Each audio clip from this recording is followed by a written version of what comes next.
Allah Həzrəti Davuda deyir ki, mənim peyğəmbərim, istəyirsən səninlə eyni məqamda olan insanı sənə göstərim. Maraqlı hədisdir bu.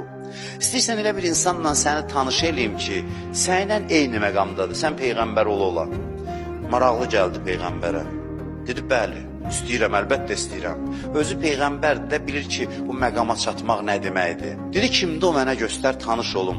Allah ünvan verdi. Dedi ki, bir ailədə bir mömin qız var, möminə qız var, odur. Getdi, qapını döydü, dedi, mən Davud peyğəmbərəm. Dedilər, ey Allahın peyğəmbəri, xoş gəlmişsiniz, buyurun içəri. İndi bu qızla mı görüşür?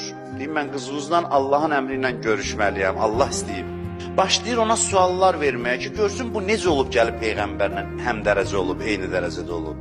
Deyirsən, nə əməl sahibisən, say əməlləri danışır. Məsələn də indi deyək, namaz qılıram, oruç tuturam filan, adi şeylər. Həzrət Davud görüyor, bu adi məsələdir, bu xüsusi bir şey yoxdur burada. Deyir, hallarından danış mənə, müsahibə alır elə bil ondan. Hallarından danış, nə hallar keçirdirsən. Bu başlayır saymağa, görür ki, halları da adidir. O danışır, bir yerə çatır, deyir, mən bir dənə də xüsusiyyətimi deyim, ey Allahın peyğəmbəri, mən Allah barədə hüsnü zənn eləyirəm, yaxşı gümandayam.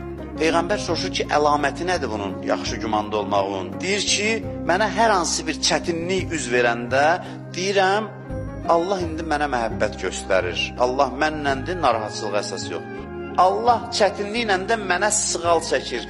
Allah sevdiyindən bəla göndərib. Sıxıntını özü verib, mənləndir, görür və həll eləyəcək hər şeyi. Öz əlindədir. Həzrəti Davud deyir ki, baba, budur, məsələ budur. Bəsdir, kifayətdir. Həmin xüsusiyyətdir ki, səni mənlə bərabər eləyib. Görürsünüz nə qədər az istəyirlər bizdən. Allah deyir, mənə ümidvar ol. Mənə gümanın düz olsun. Vəssalam.